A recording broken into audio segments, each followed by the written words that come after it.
How does the HTML form tag connect to a server?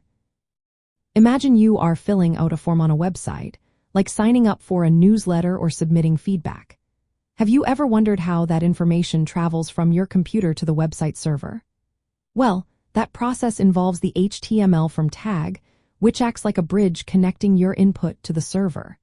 When you click the Submit button, the form gathers all the data you entered and sends it to a specific place on the internet. This is done through a special request called an HTTP request.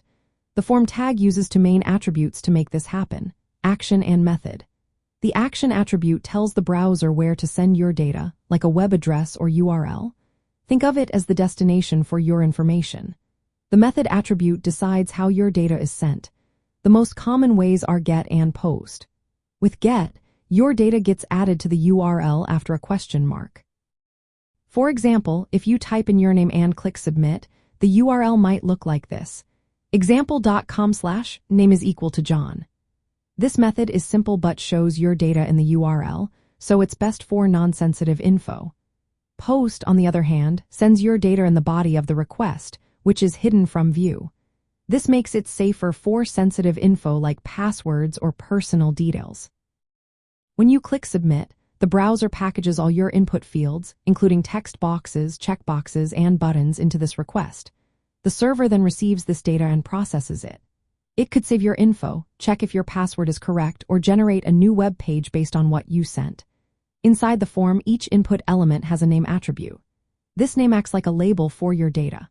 For example, an input with the name email will send your email address with that label. The server uses these names to understand what each piece of data means.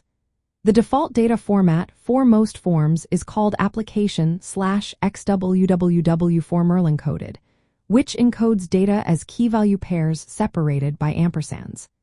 If you upload files, the form switches to multi-part form data to send binary data properly. So, in short, the form tag connects your web page to a server by collecting your input, packaging it into a request, and sending it to a specified URL using either GET or POST. This process makes websites interactive and allows them to gather information from users, making your browsing experience more dynamic.